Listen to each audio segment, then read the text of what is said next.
nos ha dado. Yo le he llamado Jesús el carpintero. Jesús es hijo de Dios, hemos aprendido de él como hijo de Dios, hemos aprendido como nuestro Salvador, como nuestro Maestro, como nuestro Señor, como el que habrá de venir, como el que hace milagros, señales, prodigios, nuestro sanador, nuestro proveedor, pero por ahí como que dejamos a un lado eso que fue carpintero o el carpintero. Quiero empezar hablando acerca de esto. El trabajo viene de Dios. Trabajar es algo que Dios inventó. En Génesis capítulo 2, verso 15, leemos: tomó pues Jehová al hombre y lo puso en el huerto del Edén para que lo labrara y lo guardase. Fíjate, lo vas a labrar y lo vas a guardar. Pero lo que no hemos caído en cuenta es que fue después de esto que Dios hizo caer a Adán en un profundo sueño y sacó de él a la mujer. Wow.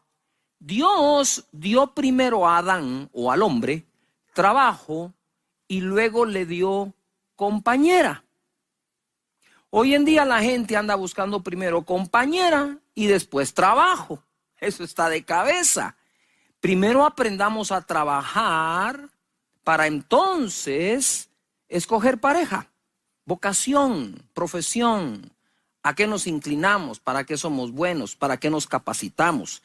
Trabajo le dio Dios primero y después le dio compañera. De hecho, yo creo que cuando Dios hizo una ayuda idónea al hombre, si Dios le dio primero trabajo y después le dio ayuda, era importante que Eva comprendiera el trabajo de Adán, para entonces ser ayuda idónea o compañera ideal para él. En este contexto veo yo la creación de Eva.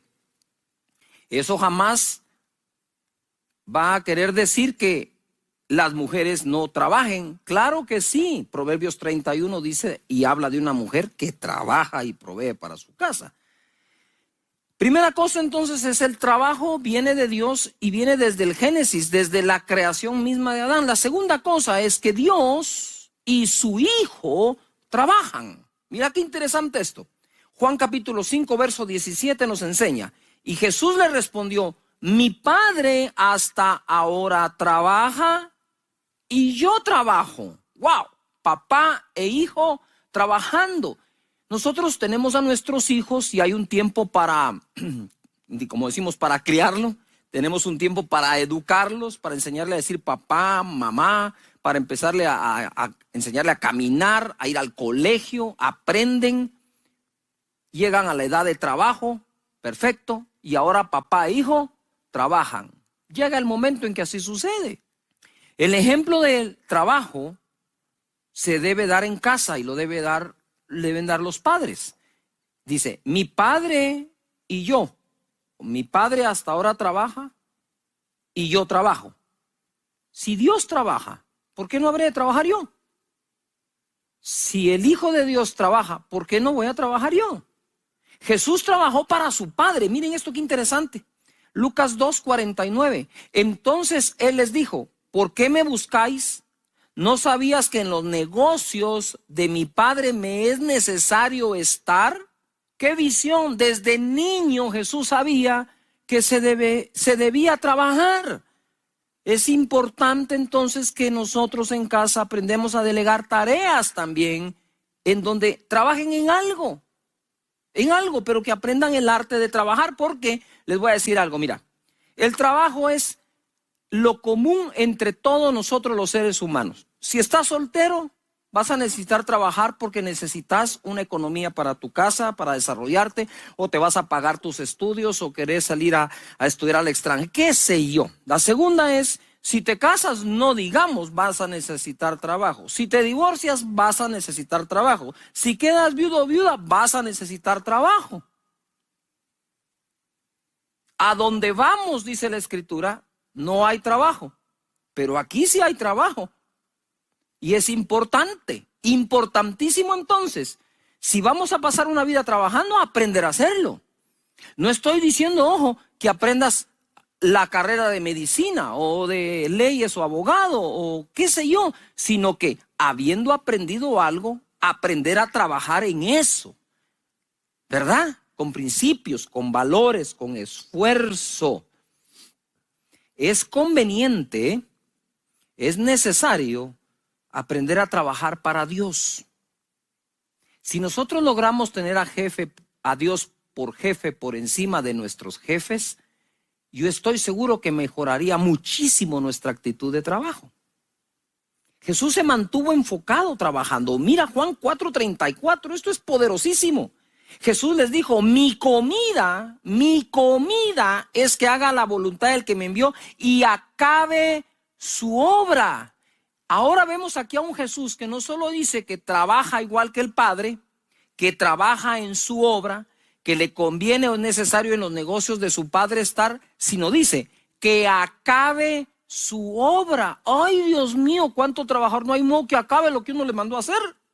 O no hay modo que acabemos de hacer lo que nos mandaron a hacer, o lo acabamos pero mal. No, veamos en Jesús esto. Miren, ¿por qué este es el tema? Porque yo quisiera caminar sobre el agua como Jesús, resucitar muertos como Jesús. Eso lo quieren todos los cristianos, ¿verdad? Es decir, de Jesús el trabajador también podemos tomar ejemplo para lo que todos los días hacemos, que es trabajar y hacerlo al estilo de Él. Estaba enfocado. Ese día él no había comido y lo encontraron hablando con una mujer y creían que le había traído algo de comer. Y dice, no, ¿saben qué? Mi comida es hacer la voluntad del que me envió y que acabe su obra. De la comida se genera energía. Y miren cómo el trabajo, que algunos lo consideran solo como lo que los cansa, realmente el trabajo puede generar energía. Dice Proverbios 24:10, yo le puse no a la flojera. Si fueres flojo en el día de trabajo, tu fuerza será reducida. Lo que acaba con las fuerzas es la flojera, pero si somos flojos en el día del trabajo, las fuerzas se nos van a ir, dice la Escritura. Entonces Jesús estaba trabajando para su Padre. Jesús estaba enfocado en el trabajo que le dio el Padre y tenía entre ceja y ceja acabar la obra que le dieron a hacer. Jesús aprovechó el tiempo. Mira, este es fenomenal. Juan 9:4. Me es necesario hacer las obras, es decir, trabajar, del que me envió, entre tanto que el día dura. La noche viene cuando nadie puede trabajar. Obviamente no había alumbrado eléctrico ni de ningún tipo, así como para que toda la noche hubiera luz en aquel entonces. Sin embargo, sí se respeta esto. Lo que Jesús dice es 12 horas hay para trabajar. Luego vienen las otras 12 donde nadie puede trabajar. Lo que Jesús está enseñándonos es que aprovechaba hasta el último minuto del horario que tenía para trabajar. Cada vez que nosotros nos distraemos en nuestro horario de trabajo, ¡yujú! Cada vez que nos distraemos, no estamos aprovechando esas horas de trabajo que el día nos brinda. Si somos flojos en el día de trabajo, terminaremos muy mal. De hecho, hay una escritura que dice que por ser flojos, a la casa le llega la gotera y después hasta se derrumba. Pero la pregunta que yo me hice cuando leí ese verso en Proverbios es, pero la casa no se construyó con flojera. La casa se tuvo que construir con trabajo arduo y tesonero para lograr tener el capital para hacer la casa. Muy bien, quiere decir que en esta persona hubo una época de su vida en que trabajó muy bien, pero otra época en que se dio a la flojera y se atuvo. ¿Qué quiere decir esto? Que el hecho que estés trabajando de forma hoy tesonera, dura, inteligente, no significa que siempre lo vayas a hacer. Entonces, lo que por el trabajo has conseguido, por la flojera no lo pierdas. Ahora, si eres flojo desde antes, ni lo vas a lograr. Lo que quiero tratar, me estoy haciendo pedazos para enseñar aquí, es el hecho que hayas hecho cosas bien hechas, no significa que la flojera, si uno se da a la flojera, no vaya a pasar factura. No va a respetar tus años de buen trabajo. Se los come. Por lo tanto, la flojera no puede entrar a nuestra vida jamás. El descanso sí. Porque sin descanso no hay fuerzas renovadas. Jesús entonces aprovecha todo el tiempo. Y me voy a ir acá porque esto se pone mejor conforme avanzamos. Mateo 13:54. Y venido a su tierra les enseñaba en la sinagoga de ellos, de tal manera que se maravillaban y decían: ¿de dónde tiene esta sabiduría y estos milagros? ¿No es este el hijo del carpintero? Paréntesis. Nosotros somos hijos de la carne. O sea, a ti te engendró tu papá en tu mamá y te dio a luz. Eres carne, ¿sí? Y tu papá tiene nombre y apellido. Pero somos hijos de Dios adoptivos de Él o adoptados por Él. Entonces, soy hijo de mi papá aquí en la tierra, pero cuando recibo a Jesús como Señor y Salvador, nazco de nuevo y paso a ser hijo adoptado por Dios. Y ese espíritu de adopción nos hace clamar Abba Padre. Entonces tenemos dos padres. En el caso de Jesús, Él es hijo de Dios porque fue engendrado por el Espíritu en María. Y nace como hijo de Dios, pero es adoptado por José como hijo de la carne. Por eso Jesús a veces decía, porque el Hijo del Hombre, ¿verdad? A eso se refiere, porque Él no fue engendrado por un hombre, pero respetó a José siempre como su papá en la tierra. Pongan atención a esto porque es profundo, sencillo, a la vez profundo y bello. Aquí dice la gente, ¿no es este el hijo del carpintero? ¿No se llama su madre María y sus hermanos Jacobo, José, Simón y Judas? ¿No están todas sus hermanas con nosotros? ¿De dónde pues tiene todas estas cosas? Es decir, ellos decían, pero, ojo, ¿pero qué tiene que ver que por ser hijo de carpintero no puede tener sabiduría? ¿Ah? A no ser tal vez, ahora voy a especular. A no ser tal vez que ellos creían que un carpintero no era sabio. Pero el hijo pudo haber estudiado otra cosa y serlo. La respuesta la encontramos en Marcos capítulo 6:2. Y llegado el día de reposo comenzó a enseñarles en la sinagoga. Y muchos oyéndole se admiraban y decían, ¿de dónde tiene estas cosas? ¿Y qué sabiduría es esta que le es dada? Y estos milagros que por sus manos son hechos. ¿No es este el carpintero? Ojo, en la escritura que leí anteriormente, Mateo 13 dice, ¿no es este el hijo del carpintero? Pero en Marcos dicen, ¿no es este el carpintero? ¡Wow! Ahora viene y se pone buenísimo. Agárrese la silla. O donde quiera que estés. Mira, primero, Jesús dijo, en los negocios de mi Padre es necesario estar, su Padre celestial. Pero también estuvo en los negocios de su padre terrenal, o quien lo adoptó, porque en el registro no pudieron inscribirlo como nombre del padre Jehová. No pudieron. Tuvieron que poner José. ¿Me estoy explicando? O sea, en papeles, en esta tierra, era hijo de José. Fue engendrado por Dios, eso lo sabemos muy bien. Lo que quiero explicar, porque fue lo que más me impactó a mí, es ver cómo Jesús trabaja para su Padre Celestial, pero no por eso dejó de trabajar para José, quien lo adoptó como hijo. Porque hijo de carpintero, carpintero. ¡Wow! Él aprendió carpintería por medio de José. José fue su maestro, el que le enseñó esa arte de la carpintería, que en el original no es solo carpintero, es constructor. Y por eso Jesús sacaba unas parábolas, y creo que dice tectón, es constructor. ¿Por qué digo esto? Porque Jesús en sus parábolas nunca puso una parábola de carpintero, pero sí una parábola del hombre que construyó su casa sobre la roca, y sí habló de la piedra principal del ángulo que desecharon los constructores. No usó un ejemplo de carpintero, sin embargo sí usó ejemplo de constructor. Total, en esa constructora de Jesús se hacía carpintería.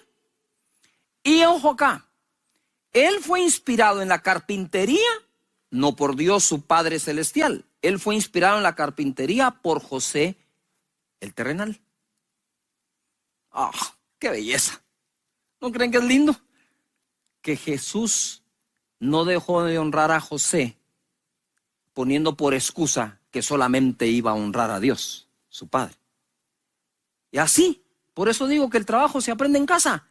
Tal vez eres médico y tu hijo no va a ser médico, pero va a aprender cómo tú practicas la medicina para él practicar quizás la arquitectura. Con los mismos principios, valores, esfuerzo, desvelos. A veces no nos da tiempo de comer, sin el a veces, a menudo, ¿verdad? Porque es trabajo inteligente, pero también fuerte. El trabajar es un regalo. Es una ocupación que viene de Dios, Eclesiastés 3:9. ¿Qué provecho tiene el que trabaja de aquello en que se afana? Yo he visto el trabajo que Dios ha dado a los hijos de los hombres para que se ocupen en él. Trabajar, ¿sí? Es una ocupación. Debemos estar ocupados en nuestro trabajo. Y entre más nos ocupamos en él, mejores habilidades desarrollamos, mejor aprendemos. Estudia más de tu trabajo del que te enseñaron en la universidad o colegio. Busca libros, métete en ellos, escribe uno, con tal de desarrollar. ¿Por qué? Porque allá afuera en el mercado hay muchísima gente que sabe hacer tu trabajo también, y podría ser que por ahí haya uno que exista uno que lo haga mejor y por menos. ¡Yuhu! Ahí es donde cabe el yuhu. El trabajo puede traer cansancio. 1 Tesalonicenses 2:9. Porque os acordáis, hermanos, de vuestro trabajo y fatiga, de nuestro trabajo y fatiga, como trabajando de noche y de día, dice Pablo. Como trabajando de noche y de día para no ser gravosos a ninguno de vosotros, os predicamos el evangelio de Dios. Un gran predicador de L. Moody dijo: me canso en el trabajo, pero jamás del trabajo. Por supuesto que regresamos cansados a casa de trabajar, pero no del trabajo que tenemos.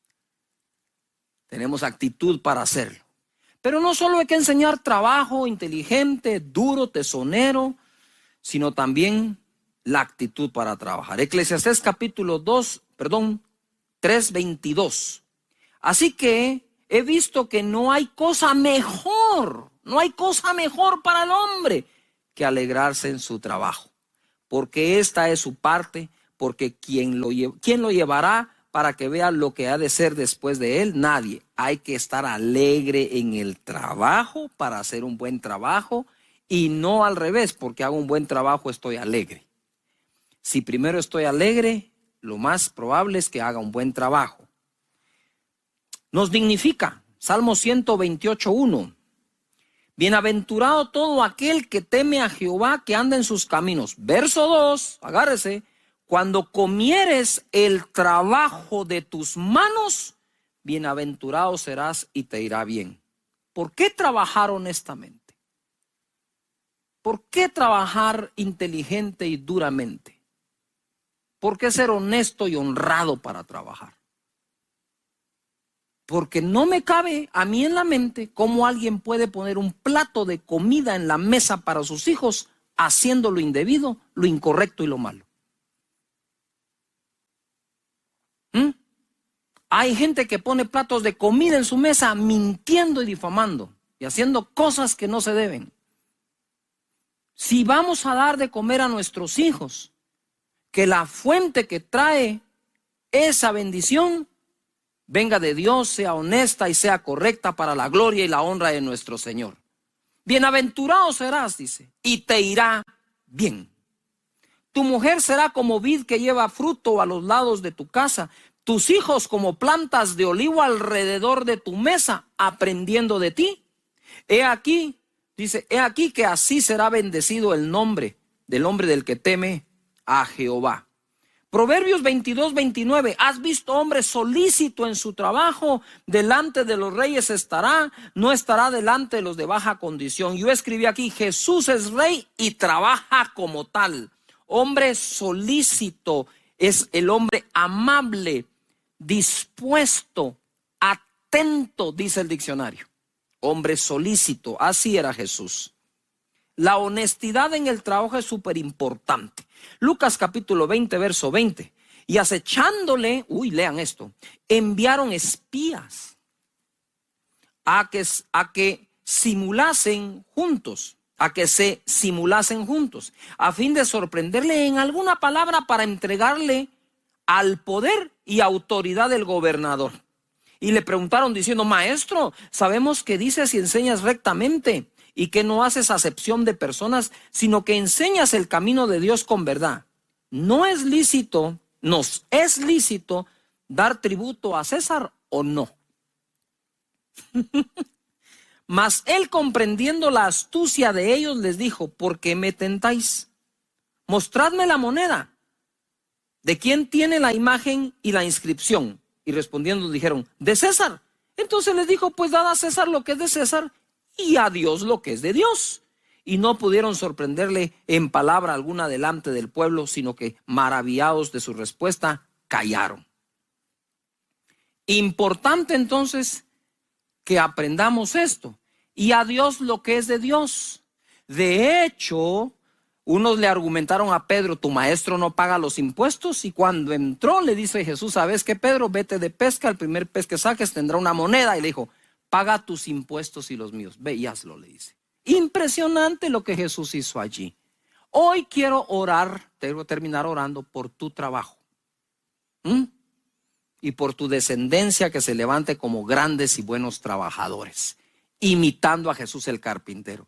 No sé cuándo iremos a caminar sobre el agua o resucitar un muerto. Claro que oramos por eso. Lo que sí sé es que todos los días hay que salir a trabajar. Y Jesús como carpintero nos demostró que se puede hacer bien hecho. Padre, en el nombre de Jesús en este momento quiero orar por todo trabajo, por toda empresa, por todo negocio, para que tú pongas tu mano allí y los bendigas, con un trabajo en que se alegren, en que sean honestos para llevar el pan a su mesa, que sean correctos, Señor, contigo y con el César, como dices tú. En el nombre de Jesús, bendícelos en todo, que no falte trabajo ni empleo a ninguno de tus hijos, antes bien prospéralos, bendíceles y abre las ventanas de los cielos sobre ellos y que la bendición tuya se derrame hasta que sobreabunde. En el nombre todo eso a los pies de Jesús, pero esa es la frase con la que me duermo. Mañana será otro día.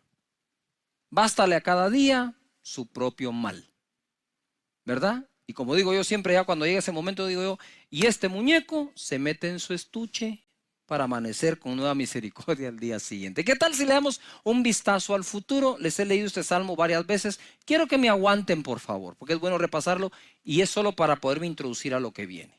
El Salmo 23 es un salmo progresivo. Si cumples con la primera línea, se cumplirá la segunda, se cumplirá la tercera y así sucesivamente hasta terminarlo. Dice la escritura, Jehová es mi pastor. A ver todos, eso es, nada me faltará. El que cree que Dios es su pastor, cree que no le falta nada. Entonces sigue el siguiente verso, en lugares de delicados pastos me hará descansar. No descansa el que no confía que Dios provee. Descansa el que sabe que Dios provee. Eso se aplica al día domingo cuando descansamos y buscamos al Señor. Eso se aplica en la tarde cuando termina la faena del día y podemos descansar. Eso se aplica en tiempos de angustia, persecución y estrechez. Descansar en el Señor, que nada nos faltará. Y entonces descansamos. Luego, junto a aguas de reposo me pastoreará. Él pastorea al que descansa porque confía que no le falta nada. Confortará mi alma. Él conforta el alma de aquel a quien puede pastorear porque toma tiempo de descansar debido a que cree que nada le faltará. Después dice, me guiará por sendas de justicia por amor de su nombre. Es mucho más fácil oír las instrucciones de cómo ser guiado por Dios cuando estamos siendo confortados, porque somos pastoreados, porque estamos descansando, porque confiamos que no nos falta nada. Aunque dice, me guiará por sendas de justicia por amor de su nombre. Aunque ande en valle de sombras de muerte, no temeré mal alguno, porque tú estarás conmigo. De nuevo es progresivo. Cuando ya somos pastoreados porque descansamos, porque confiamos, Él nos guía por senda de justicia. Y si atravesamos un valle de sombra de muerte, no temeremos mal alguno, porque Él está con nosotros. Tu vara y tu cayado nos infundirán aliento. Aderezas mesa delante de mí en presencia de mis angustiadores. Unges mi cabeza con aceite, mi copa está rebosando. Ciertamente el bien y la misericordia me seguirán todos los días de mi vida, y en la casa de Jehová moraré por largos días. Progresivo, todo en futuro. Lo que David hacía era echarle un vistazo al futuro, ojo, basado en la fe y confianza que le tenía a Dios. Tú puedes imaginar un futuro de acuerdo a la confianza que en Dios tienes. No me va a faltar. La escritura no dice, Jehová es mi pastor, nada me faltará mientras tenga trabajo, me den aumento, el salario alcance. Entonces, ¿en qué quedamos? Nada nos faltará porque Él es nuestro pastor. Punto. Y luego va progresando el Salmo y le echa un vistazo. Dice, e incluso considera, mira, David era un hombre de tanta fe, está entre los héroes de la fe en Hebreos 11. Sin embargo, él está considerando un futuro aún peligroso. Y se está anticipando a ese futuro con un buen vistazo diciendo, aún si yo ando, pueda caminar en un valle de vida, de muerte, no temeré mal alguno, porque tu vara y tu cayado me infundirán, ¿qué? Aliento. Aún si yo camino ahí, Dios estará con nosotros. La fe, dice la escritura, es por el oír, y el oír por la palabra de Dios. Nosotros decidimos enfrentar lo que estamos viviendo con fe, decidimos enfrentarlo con pesimismo, optimismo, con buen ánimo, con unidad familiar, solos. Esas son decisiones que nosotros vamos tomando. Pero definitivamente el oído es vital. El oído es vital. Por aquí se contagia uno de miedo, temor, duda, angustia, ansiedad. Por aquí. Por eso dice la escritura, las malas conversaciones corrompen buenas costumbres. En Mateo capítulo 13, verso 18, hoy me voy a ir a lo básico. Ya saben que eso es lo que me agrada y creo que es fruto de la oración de pedirle a Dios, Señor, dame una palabra para la vida de cada persona, para que cuando salgan de su casa o regresen tengan algo que practicar de tu palabra. Y la parábola del sembrador fue la primera que Jesús habló y dijo, si no entienden esta parábola, ¿cómo van a poder entender el resto?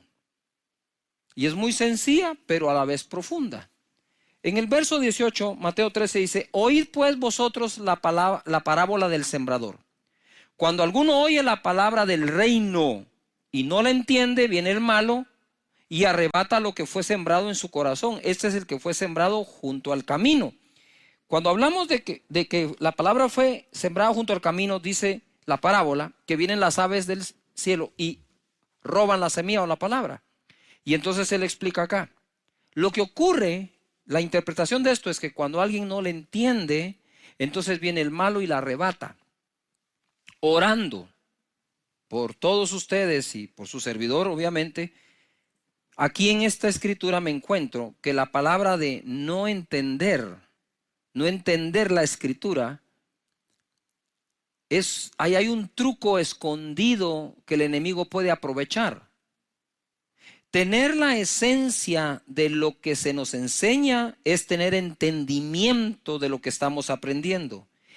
Y el original dice, es poner dos combatientes hostiles juntos. Alguien va a ganar. Entonces está la capacidad de entender de acuerdo a lo que Dios quiere decir. Y cuando dice no entender o no la entendemos, no se refiere que no entendiste nada, sino que entendiste mal. Quiero de nuevo, entendiste mal. Mal, el maligno. Él sembró otro entendimiento. Y es así como se roba la palabra o el entendimiento de lo que venía de parte de Dios para tu vida. El enemigo roba la palabra por medio de darnos otro entendimiento. Él no desea evitar la renovación de nuestro entendimiento, sino darnos otro para que seamos transformados, pero no de manera que experimentemos la voluntad de Dios, sino opuesta a eso. Eso es lo que el enemigo va a tratar de hacer. Por lo tanto, tenemos que cuidar cómo escuchamos y cómo entendemos la palabra del Señor. Por ejemplo, la Biblia dice que la voluntad de Dios es buena, agradable y perfecta. Eso viene por la renovación de nuestro entendimiento para experimentar esa voluntad buena, agradable y perfecta. Entonces la gente viene y dice, no, es que lo que me pasa.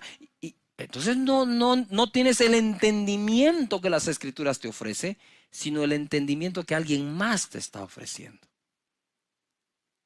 Dios es bueno, Dios tiene misericordia todos los días de nuestra vida.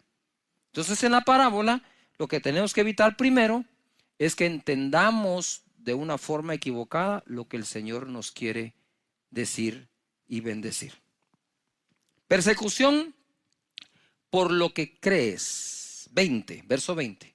Y el que fue sembrado en pedregales, este es el que oye la palabra y al momento la recibe con gozo. Tiene un pico de emoción, de gozo impresionante, pero no tiene raíz en sí, sino que es de corta duración. Pues al venir la aflicción o la persecución por causa de la palabra, luego tropieza. Ojo, cuando la Escritura dice que es de corta duración, aquí lo voy a ampliar un poco más a la vida. Existen personas que son de corta duración en todo lo que hacen. Siempre están cambiando lo que hacen. Todo les dura muy poco tiempo. Como decía mi mamá, mira, Cash, me decía él, no seas arranque de macho y parada de mula, me decía. Es decir, arranca como caballo de carrera y cuando para se siembra, que no hay quien lo mueva. Y entonces ella también me decía, ay, mira, Cash, tenés que aprender a no ser 14 oficios o 7 oficios, 14 necesidades. Esos proverbios me fueron penetrando poco a poco a mi mente y dándome a mi entendimiento cosas que me sirven para vivir el día de hoy. Entonces las personas que suelen sobreemocionarse positivamente, también suelen afligirse y entrar en temor con la misma intensidad que se gozaron, perdiendo así algo que habían ganado. ¿Y por qué estoy enseñando esto? Porque creo que por el Espíritu de Dios puedo ver cómo, debido a todo lo que pasa en esta crisis, hay mucho altibajo emocional. Un día estás, wow, mañana salimos, otro día, ya volvieron a decir tal cosa. Y ahora nos dijeron y ahora nos dicen otra. Y eso va drenando nuestras emociones. Y mire, eso trae un cansancio y trae una fatiga que es difícil soportarla. A mí me pasa, por eso te estoy predicando esto. Porque a mí me pasa también, y esta es la palabra que me ha dado para que me pase menos o pueda yo sobreponerme a esto. Estas son aquellas personas que cuando todo va bien, ellos están bien. Te repito de otra forma. Son aquellos que están bien cuando todo va bien. Están mal cuando las cosas van mal. Todo estará bien mientras les vaya bien. Estos tropiezan, dice la Escritura, es decir, cambian su caminar y aún su destino por miedo. Corta duración. Has leído 3 capítulos de 15 libros, pero ni uno entero. Yuhu, corta duración. Los proyectos nos van a gustar si son en corto, no en largo.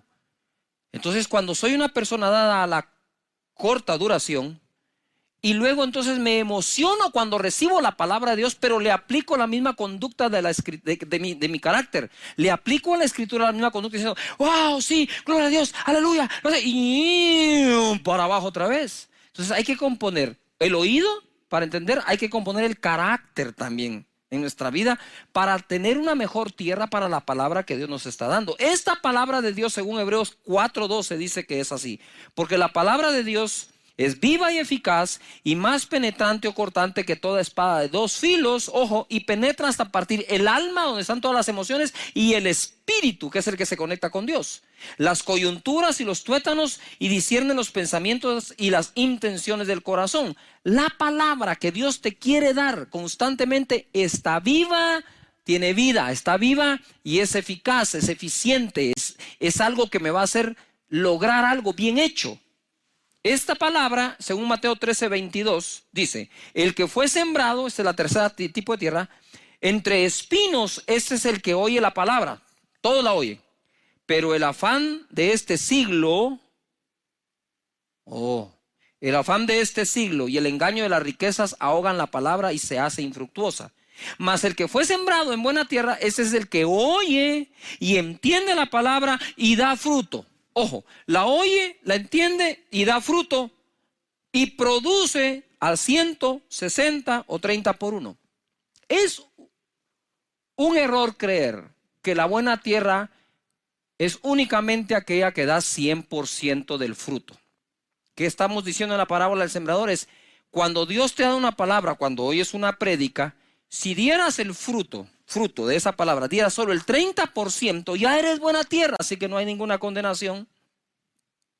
Pero si nosotros vamos limpiándonos de espinos y de abrojos, del afán de la vida, sí, del engaño de la riqueza, de las emociones mal manejadas y de no entenderla, entonces podemos crecer del 30 al 60 al 100%. Hay gente que da más fruto, gente que da menos fruto, pero si ya estás en el 30, eres buena tierra y te declaro buena tierra para la palabra de Dios. Ojo, la palabra de Dios es una buena semilla todo el tiempo y está viva y es eficaz. Sin embargo, se puede ahogar y volverla no fructífera por miedo del afán de este siglo. ¿Qué es el afán de este siglo? Familia que estás allí. El afán de este siglo es básico, elemental. ¿Cuál es? ¿Qué comer, qué vestir, trabajo, paga, salario, empresa, ventas? ¿No es eso el afán de todos los días? ¿No es eso a lo que salís todos los días cuando vas a trabajar? Y luego a veces se nos acusan a las personas que queremos enseñarles cómo a través de la palabra de Dios les va bien ahí. Cuando, si no puedo llevar la palabra de Dios a mi trabajo y a la familia, ¿a dónde la puedo llevar?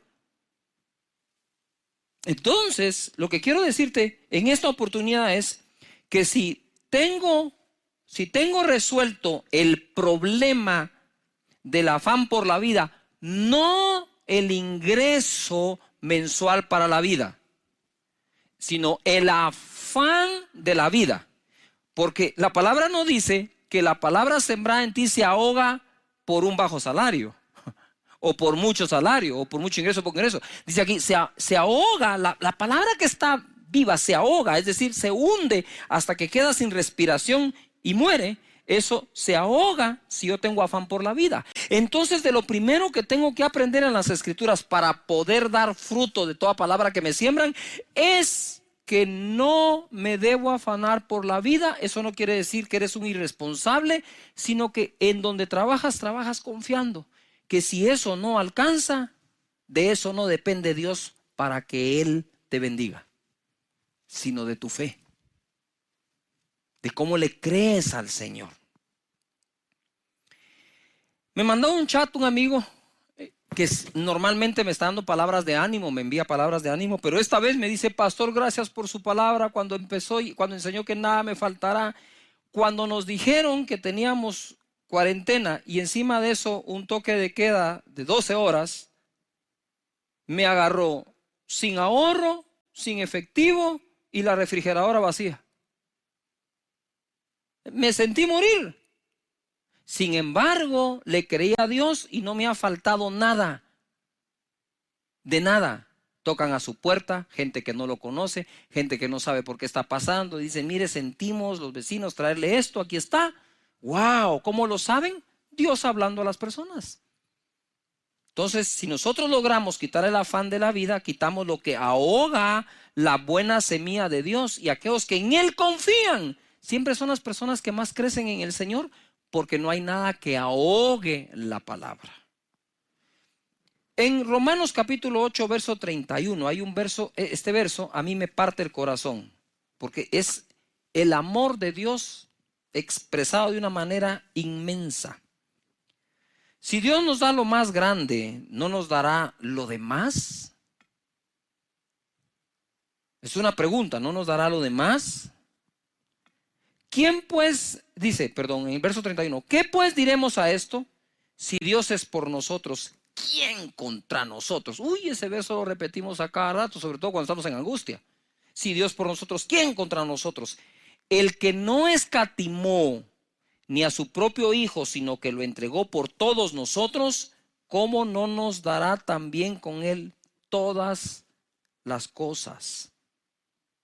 Tenía yo en mi casa, cuando estábamos recién casados con Sonia, he contado esto. Estaba mi casa, estaban mis vecinos de frente, amigos, y los de lado, y había un perro callejero, perdón, pero así se llamaba, no quiero hacer alusión a nadie, Bobby. Y Bobby era un perro de fe, digo yo, porque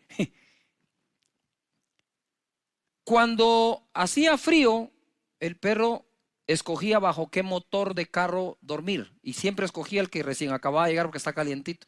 Entonces Bobby dormía en la casa de nosotros, en la de frente, en el lado. Pero Bobby, a diferencia de otras mascotas que comen una vez al día, Bobby comía 3 veces al día porque lo alimentábamos nosotros, los vecinos de enfrente y los de lado. Lo más divertido es que cuando llegaba el tiempo de la vacunación, si no nos comunicábamos entre los 3, lo vacunábamos nosotros, los de enfrente y los de lado. ¿No tenía casa o tenía 3? No trabajaba. Y un día yo voy saliendo a la calle cargado, afanado, para ir a conseguir el sustento del día, del mes. Y Bobby está parado frente a mi casa. Yo me hacía para acá, el perro se hacía para allá, como que el perro no me quería dejar salir. Y decía, pero Bobby, hacete a un lado. Y hasta que oí la voz de Dios, me dijo, si le doy de comer a Bobby, ¿no te voy a dar de comer a ti? Yo empecé a llorar. Dije, Señor, perdóname por esta falta de confianza. Si cuido a Bobby, y aún para que lo vacunen, ¿no te tendré sano y saludable a ti? Y eso es lo que Dios te dice hoy. Nosotros podemos. Y quiero leer texto en Hebreos capítulo 11 en adelante. Y le titulé yo aquí, si ellos pudieron, podremos nosotros. Dice el verso 1. Es pues la fe, la certeza de lo que se espera, la convicción de lo que no se ve. Porque por ella alcanzaron buen testimonio los antiguos. Por la fe entendemos haber sido constituido el universo por la palabra de Dios, de modo que lo que se ve fue hecho de lo que no se veía. Y ahora les voy a dar un listado. Y ustedes lo revisan en casa, lo estudian con toda su familia, esto va a estar muy bonito. Verso 4, por la fe Abel ofreció a Dios más excelente sacrificio que Caín. Paréntesis. Ustedes saben que la primera obra de fe que registra la Biblia entera fue la ofrenda de Abel. Y por eso él alcanzó mejor testimonio que su propio Caín, que lo llegó a matar de envidia. 5. Por la fe Enoc fue traspuesto para no ver muerte. 7. Por la fe Noé, cuando fue advertido por Dios acerca de cosas que aún no se veían, etc. Entonces por la fe Abel, por la fe Enoc, por la fe Noé. Verso 8. Por la fe Abraham, siendo llamado, obedeció para salir del lugar que había de recibir como herencia y salió sin saber a dónde iba. Por la fe habitó como extranjero en la tierra prometida, como en tierra ajena, morando en tiendas con Isaac y Jacob, coherederos de la misma promesa. Por la fe, verso 11, Sara concibió siendo estéril. Verso 20, por la fe bendijo Isaac a Jacob y a Esaú respecto a cosas venideras. Verso 21, por la fe Jacob. Verso 22, por la fe José. Verso 23, por la fe Moisés. Verso 30, por la fe cayeron los muros de Jericó después de rodearlos 7 días. Por la fe Rahab. Verso 32, ¿y qué más digo? Porque el tiempo me faltaría contando de, por la fe Gedeón, por la fe Barak, por la fe Sansón, por la fe Jefté, por la fe David, así por la fe Samuel y por la fe todos los profetas. ¿Quiere que le presente otra fórmula? No funciona otra fórmula. La fórmula que funciona es por la fe. Y por la fe, Esteban. Y por la fe, Raúl. Y por la fe, Andrea. Y por la fe, María. Y por la fe, tú. Por la fe, tú. Dice la escritura en el verso 33. Mire lo que lograron por la fe. Todos. O sea, más, como dicen en mi tierra, más claro no canta un gallo, pues. Ya está claro cómo es. Verso 33. Que por fe, ¿por qué? Por fe, así es, por fe. Certeza de lo que se espera, convicción de lo que no se ve. Y estamos en medio de una situación mundial en donde tenemos que caminar por fe, no haciendo caso a lo que vemos, sino a aquello que Dios ha prometido. Por la fe conquistaron reinos, hicieron justicia, alcanzaron promesas, taparon boca de leones, apagaron fuegos impetuosos, evitaron filo de espada, sacaron fuerza de debilidad, se hicieron fuertes en batallas, pusieron en fuga a ejércitos extranjeros. Las mujeres recibieron sus muertos mediante resurrección, mas otros fueron atormentados, no aceptando el rescate, a fin de obtener mejor resurrección. 36. Otros experimentaron vituperios y azotes, y a más de esto, prisiones y cárceles. Fueron apedreados, aserrados, puestos a prueba, muertos a filo de espada. Anduvieron de acá para allá, cubiertos de pieles de ovejas y de cabras, pobres, angustiados, maltratados. 38. De los cuales el mundo no era digno. Y cuando tú ves la cantidad de personas que están acá, ninguno de ellos fue perfecto. No fue precisamente como decimos el santo de nuestra devoción, pero fueron agradables delante de Dios y alcanzaron buen testimonio porque a Dios le creyeron. Verso 39. Y todos estos, aunque alcanzaron buen testimonio y el mundo no era digno de ellos, mediante la fe no recibieron en aquel entonces lo prometido, para que una cosa se cumpla, proveyendo Dios alguna cosa mejor para nosotros, para que no fuesen ellos perfeccionados aparte de nosotros. Por la fe, por la fe, por la fe. Y ahora quiero terminar en este momento con algo que me impresionó. Si Dios pregunta, debemos responderle. Y en Mateo capítulo 6, verso 28, dice: ¿por qué os afanáis? ¿Por qué os afanáis? ¿Acaso tú no vales más que las aves y eres mejor que un lirio? ¿Por qué os afanáis? Y en este momento, cuando yo estaba leyendo esto, en mi casa, preparándolo, empecé a llorar. Porque la pregunta se la hace a todos y me la ha hecho a mí. ¿Por qué te afanas? Porque me hace falta, porque hay un terror afuera, porque hay una peste, porque hay una pandemia, porque hay una enfermedad, porque hay un virus. Y cuando yo leo esto, la primera sensación que tuve fue no contestarle a Dios, o no tengo respuesta.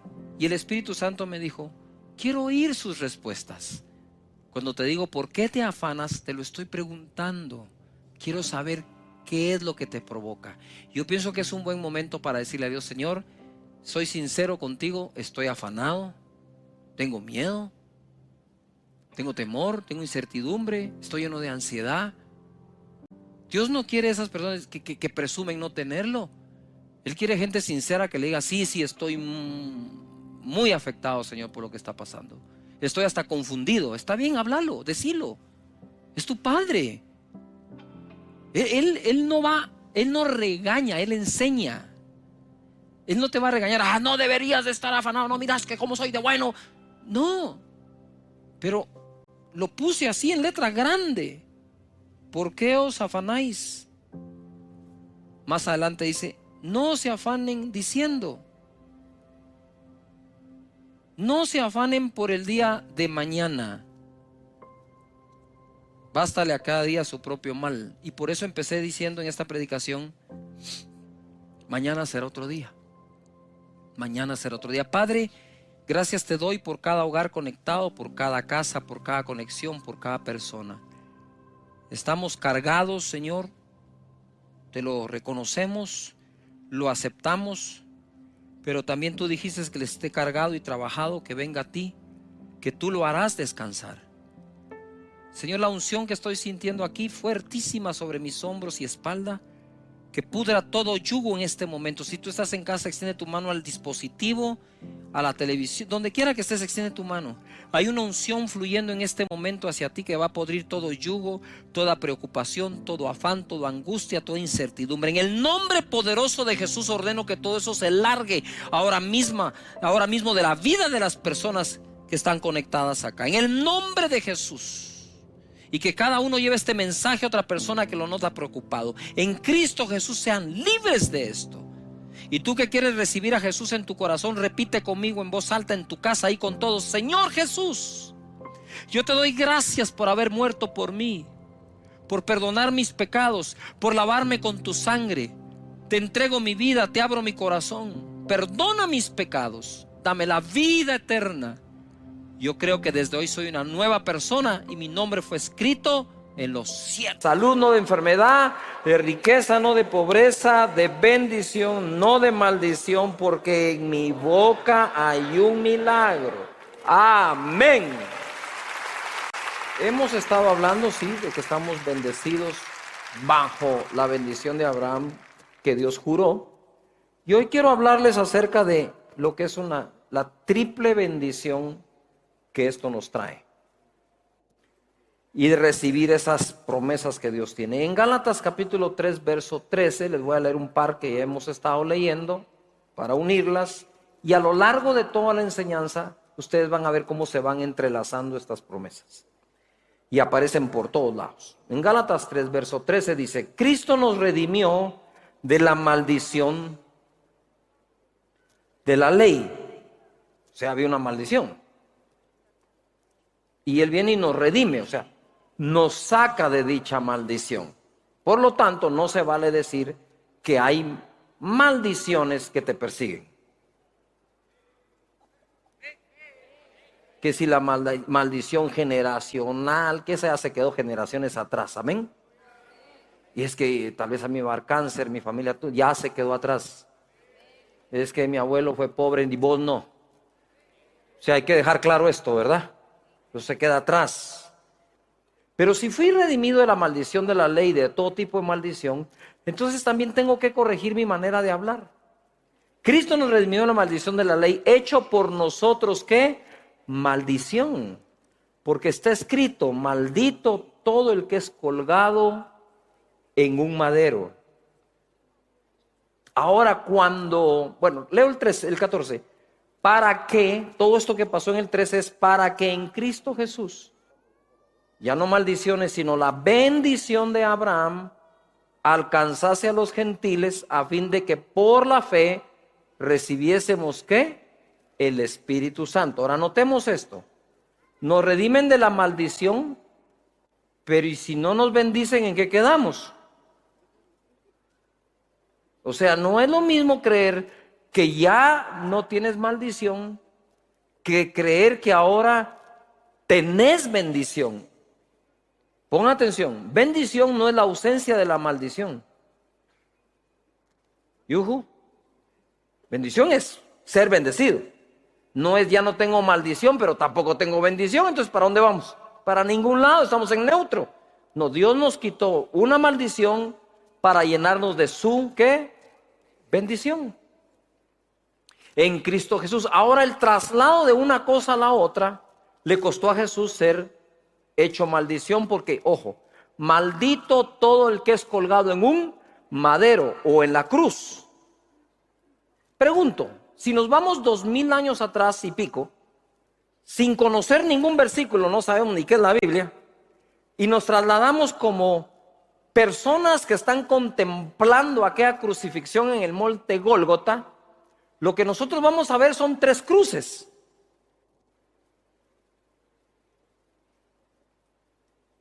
Y entonces, para todos los que estaban allí, ahí estaban viendo 3 criminales. No.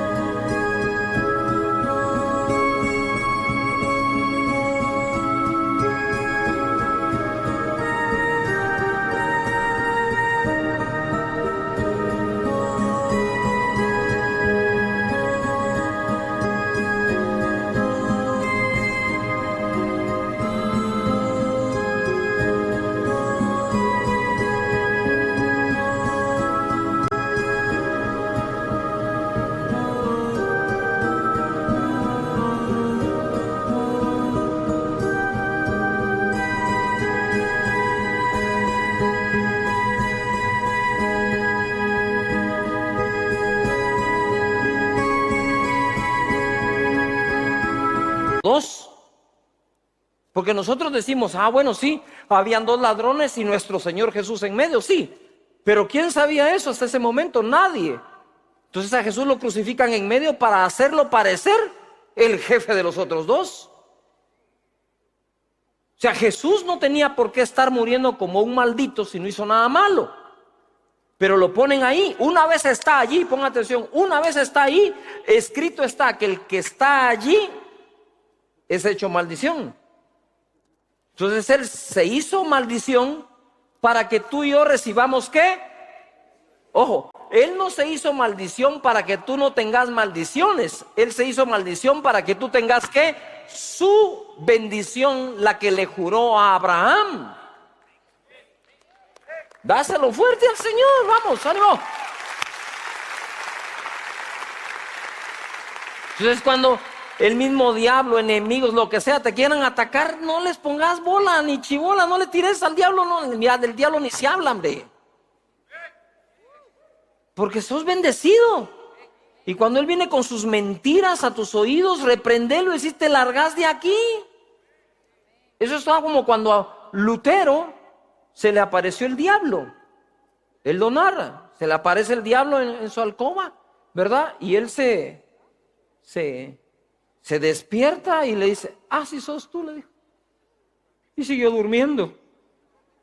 Pero ya ahí dormido le empieza a recordar todos sus pecados a Lutero. Entonces Lutero se levanta y le dice, tenés razón, todo eso lo cometí yo. Y agarró un tintero de tinta roja, lo estrelló contra la visión que estaba teniendo y pegó en la pared, se llenó de rojo. Le dice, sí, pero de todo eso la sangre de Jesús ya me limpió.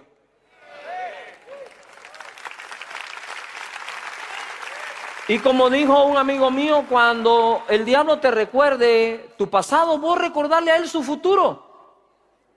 Decirle, sí, ese era mi pasado, pero tu futuro es que vas a terminar en el abismo, tú y todos tus demonios.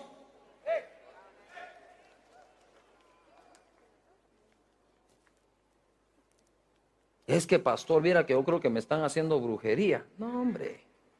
Entonces, ahora, eso es lo que pasó en el monte Gólgota con Jesús nuestro Señor. Hebreos 6:12, solo es para recordarlo y entrelazarlo como les expliqué al principio. A fin de que no os hagáis perezosos, a Dios no le gusta esa onda de andar pereciendo, sino imitadores de aquellos que por la fe y la paciencia heredan las promesas. 13, porque cuando Dios hizo la promesa a Abraham, le estaba prometiendo todo esto, no pudiendo jurar por otro mayor, juró por sí mismo, diciendo, de cierto te bendeciré con abundancia y te multiplicaré grandemente. Esta es la triple bendición. Y para ilustrarte algo esto, en las carreras de caballos se habla de la triple corona, que es aquel caballo que gana 3 carreras, las más importantes, el mismo año. Difícilmente habrá un par de caballos que lo han logrado. Pero nosotros sí ganamos, gloria a Dios, la triple corona o la triple bendición de parte de Dios. Somos más que vencedores en aquel que nos amó. Entonces yo quiero que levantes las manos y quiero que declares, porque eso es importante, lo que creas, decláralo, decrétalo. Di conmigo, yo estoy bendecido con una triple bendición. La de multiplicación, la abundancia y la mayor de todas, el Espíritu Santo. En otras palabras, yo soy un bendecido, ungido o un ungido bien bendecido. Amén. Así hay que caminar. Pero hay gente que sí, claro que quiere la abundancia y la multiplicación, pero no se exponen a la presencia del Espíritu Santo. Y hay otros que les encanta la unción, ¿verdad? Pero esa unción que Dios te da es para que sepas que si te da el Espíritu Santo, ¿cómo no te va a dar lo demás? En otras palabras, Dios te está dando a ti, gentil chapín guatemalteco, más de lo que le dio a Abraham. Porque Abraham le dijo, te multiplicaré y te bendeciré con abundancia. Pero no le dijo, y sé lleno del Espíritu Santo. Eso es para nosotros.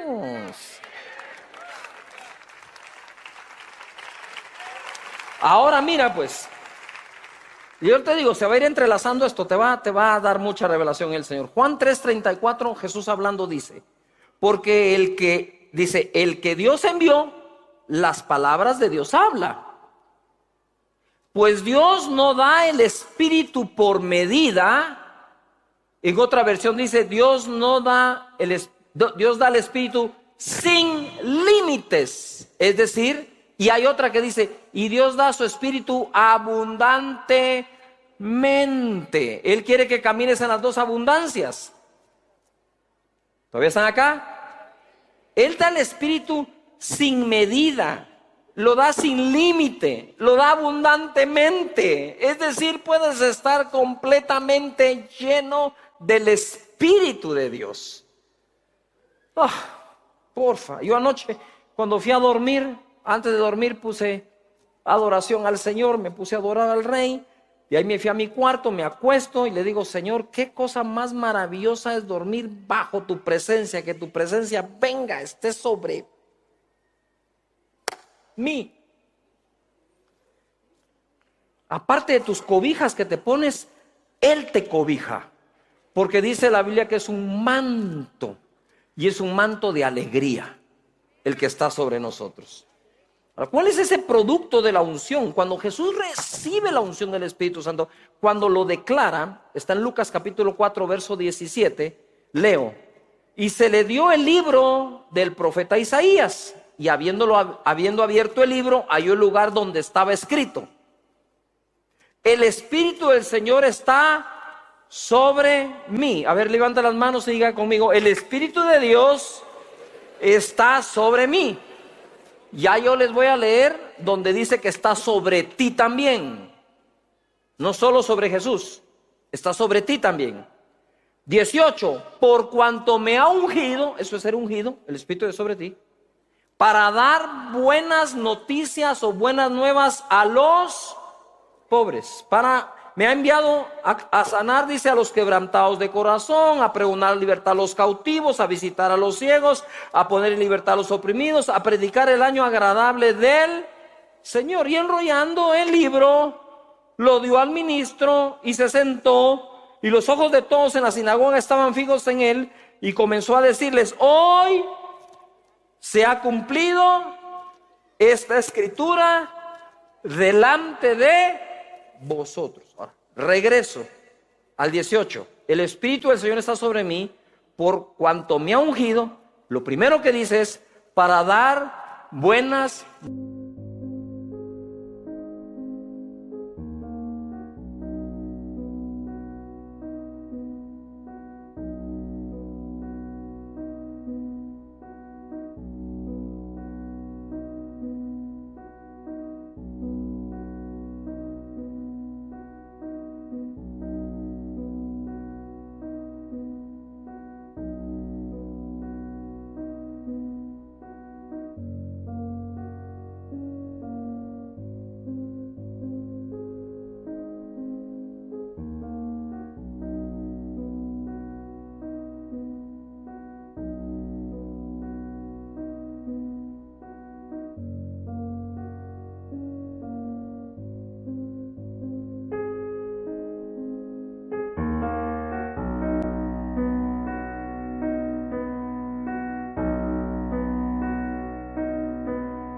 nuevas a los pobres. Yo me fui al original, dije, tengo que ver qué quiere decir esta palabra pobres aquí. Pobres, en el original no encuentro en ningún lugar que diga pobres en espíritu. Esa es otra escritura, bienaventurado el pobre en espíritu. Esa es otra escritura. Pero él viene a tratar con la pobreza también económica, a sacarnos de ahí.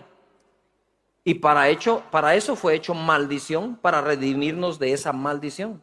Porque no es ninguna bendición. Ojo lo que dice.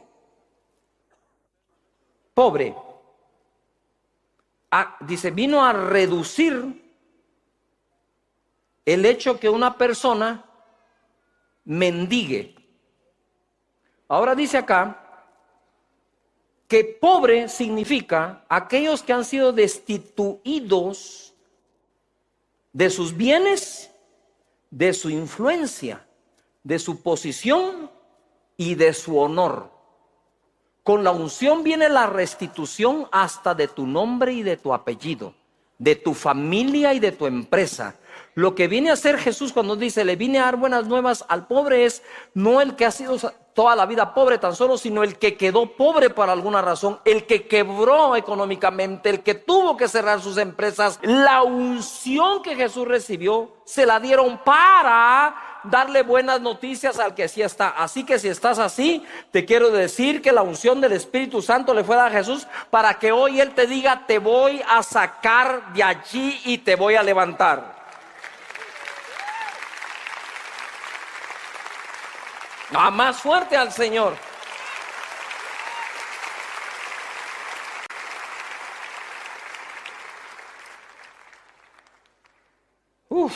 Señor, ¿qué más quieres? ¿Ves cómo se entrelaza entonces la promesa de darnos su Espíritu? ¿Y para qué nos da su Espíritu? Y una de las cosas es esa. Bien. La promesa del Espíritu Santo, Lucas capítulo 24, verso 49, ¿verdad? He aquí yo enviaré la promesa de mi Padre. ¿Yuhu? Y esa promesa es el Espíritu Santo. ¿Y qué dice Gálatas? Que Él fue hecho maldición a fin de que nosotros recibamos la bendición del Espíritu Santo. O sea, nos llenamos de gozo, la unción preciosa, los enfermos sanan, sí, pero todo eso sucede porque en la cruz Él pagó. En otras palabras, yo creo en la cruz, creo que Jesús murió en la cruz, pero creo en el beneficio que me trae el hecho que Jesús haya muerto en la cruz. La gente recibe a Jesús, pero no se da cuenta todos los beneficios que vienen a la vida con haber recibido a Jesús. Si tienes a Jesús, tienes sus beneficios también. ¿Puede ir un buen amén a eso? Entonces dice, he aquí yo enviaré la promesa de mi Padre sobre vosotros. ¿Qué fue lo que dijo Jesús? El Espíritu de Dios está sobre mí. Cerró el rollo y le dijo, hoy delante de sus ojos se ha cumplido esta escritura. Y la promesa del Espíritu Santo que vendrá sobre ti, tú le puedes decir al que está a la par si quieres, hoy tú vas a ver la promesa de Dios, esa escritura cumplida en mi vida. Como Jesús lo dijo en la sinagoga. ¿Yuhu? ¿Cómo me agrada a mí saber que Jesús iba a la sinagoga y me causa un poco problema que el cristiano no vaya al templo?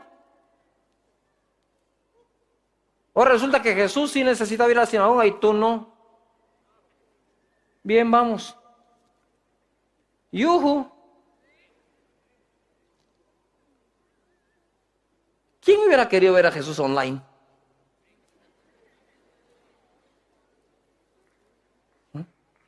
Imagínate, el leproso. Le voy a mandar un WhatsApp, con el WhatsApp lo toco. Se vale por la fe, pero no es esa la voluntad de Dios.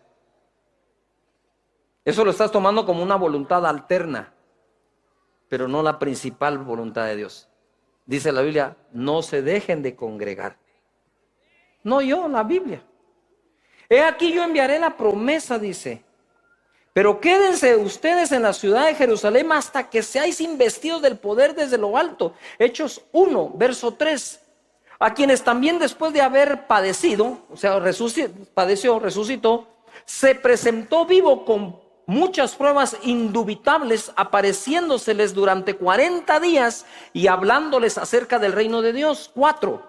Y estando juntos les mandó que no se fueran de Jerusalén, sino que esperasen la promesa del Padre. De nuevo, fuerte digan, la promesa.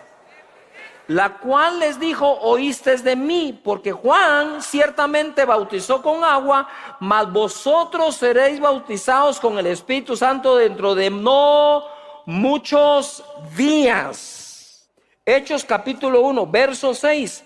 Entonces los que se habían reunido le preguntaron diciendo, Señor, ¿restaurarás el reino a Israel en este tiempo? No les toca a ustedes saber los tiempos o las sazones que el Padre puso en su sola potestad. En otras palabras, miren, no se distraigan de lo que está por ocurrir. Eso es lo que está diciendo él. Lo que está por ocurrir es que mi Padre y yo vamos a venir a hacer morada en ustedes. Wow.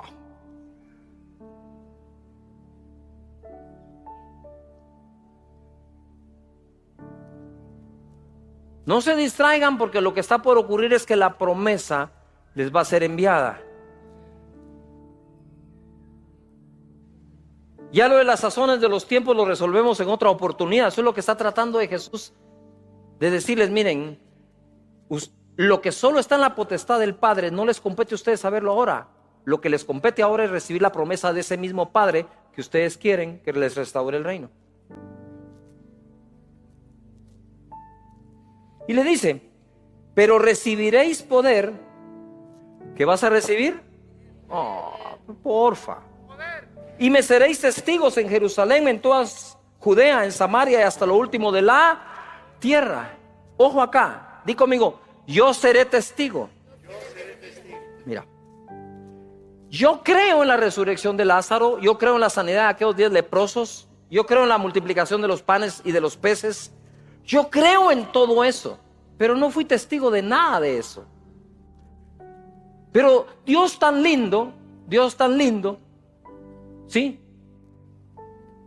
Te quiere dar la experiencia de que en este año, en esta era, en este milenio, miles de años después, por el Espíritu Santo, tú seas testigo de los milagros de hoy. Mira, yo no soy testigo de cómo Dios le proveyó a la viuda de Sarepta a través de Elías. Yo soy creyente de eso. Yo no soy testigo de cuando a Raquel, que era estéril, concibió, pero sí soy testigo de muchas mujeres que han sido estériles y han concebido en este siglo, en este año, en este milenio, cuando hemos orado por ellas. Claro que sí. No, yo no soy testigo de aquella mujer con flujo de sangre que tocó a Jesús, pero soy testigo de muchísima gente que ha sanado de cáncer terminal hoy. Entonces Dios lo que te dice es: hey, tú no te vas a quedar sin disfrutar lo que disfrutaron aquellos. Tú también lo vas a ver ahora, y para eso envío mi Espíritu Santo.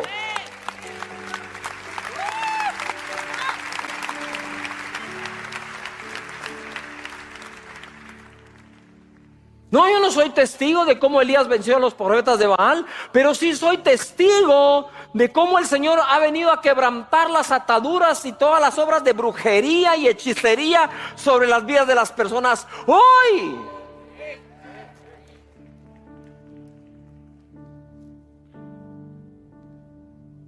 Oh. La promesa también era para los gentiles, porque Él le dice a sus discípulos, todos judíos, que el Espíritu vendrá sobre ellos. Pero un día vino sobre los gentiles en la casa de Cornelio cuando llegó el apóstol Pedro. Y él entra diciendo: ustedes saben que si un judío entra en una casa de un gentil se vuelve un lío. Mira cómo eran. Pero aquí quiero que te enfoques bien en lo que va a pasar. En el verso 44 de Hechos 10, dice: mientras aún hablaba Pedro estas palabras, el Espíritu Santo cayó sobre todos los que oían el discurso. Y los fieles de la circuncisión, es decir, los judíos que habían venido con Pedro, se quedaron atónitos, maravillados, perplejos, de que también sobre los gentiles se derramase el don, el regalo o la promesa del Espíritu Santo. ¿Qué hicieron ellos para recibir el Espíritu Santo? Ni siquiera sabían que a eso iba Pedro. Es más, Pedro no iba a eso.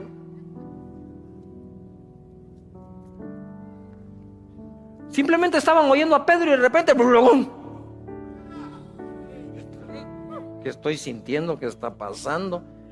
Hablaron en otras lenguas, se llenaron del gozo, terminaron embriagados, porque los judíos vieron. Porque la llenura del Espíritu Santo ni es un concepto ni una doctrina, es un acontecimiento, es un hecho. Y se derramó allí delante de Pedro y los judíos. ¿Y qué está pasando? Digo, Hasta en los gentiles se derrama el Espíritu Santo y sin que los toques, Pedro. Él sabía que lo más probable es que Pedro no imponía manos sobre gentiles. Todavía tenía ese tipo de prejuicios. Pero se derramó. Ahora quiero llevarte a Hechos 10, pero verso 37, cuando están explicando, y 38. Vosotros sabéis que lo que se divulgó por toda Judea, comenzando desde Galilea, después del bautismo que predicó Juan. 38. Cómo Dios ungió con el Espíritu Santo y con poder a Jesús de Nazaret. ¿Y qué dice que vamos a recibir nosotros cuando recibamos esa unción? ¿Qué vamos a recibir? Poder. Pon atención acá, porque lo que sucedió en Jesús, no te hagas bolas, es lo mismo que ha sucedido contigo. Ahora lo que me pregunto es si nos vamos a poner a hacer lo mismo que Jesús hizo. Dice aquí en la Escritura cómo Dios ungió con el Espíritu Santo y con poder a Jesús de Nazaret, y cómo éste anduvo haciendo bienes y sanando a todos los oprimidos por el diablo, porque Dios estaba con él. En otras palabras, viene él y te unge como ungió Jesús. Y te pasa lo mismo que le pasó en la sinagoga, que dijo: hoy se ha cumplido esta escritura. A ver, todo el mundo diga escritura. Delante de los ojos de ustedes. Pero hay otra escritura que se cumple en ti. Y enviaré mi promesa, dice, y recibirán poder cuando venga sobre ustedes el Espíritu Santo. Y entonces me serán, ¿qué? Testigos donde quiera que vayan. Pero no porque donde quiera que vayas tú vas a ver lo que Dios está haciendo a través de otros. ¡Qué buena onda! No, es porque donde quiera que vayas tenés tú que hacer algo.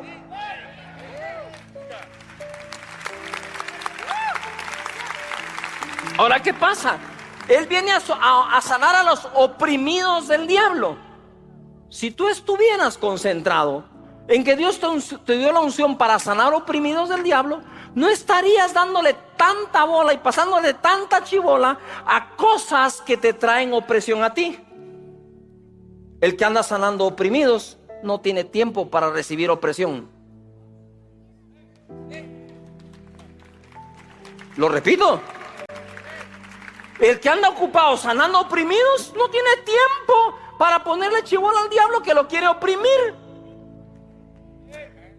Porque de ti está fluyendo la liberación del oprimido.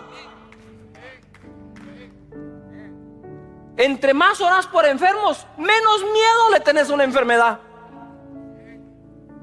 ¿No estarías pensando cuánta cosa te puede causar tristeza si sabes que lo que Dios te dio fue un manto de alegría y que la unción que te dio es el óleo de gozo sobre tu cabeza? Pensando en llevarle gozo a los demás, no tenés tiempo para ponerte triste. No está solo en recibir su unción, está en cumplir su oficio. Cumple el oficio. Atrévete a decirle a la gente.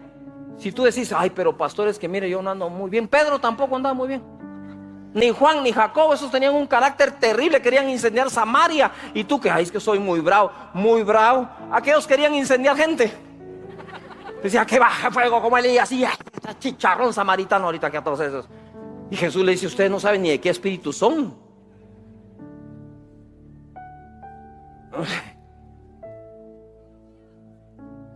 Si esperas a ser perfecto para bendecir a alguien, ese alguien se va a quedar sin bendición. Así todo chueco y defectuoso anda a bendecir gente. Ya, Dios te dio la unción, da, repartirla. Bendecía a la gente.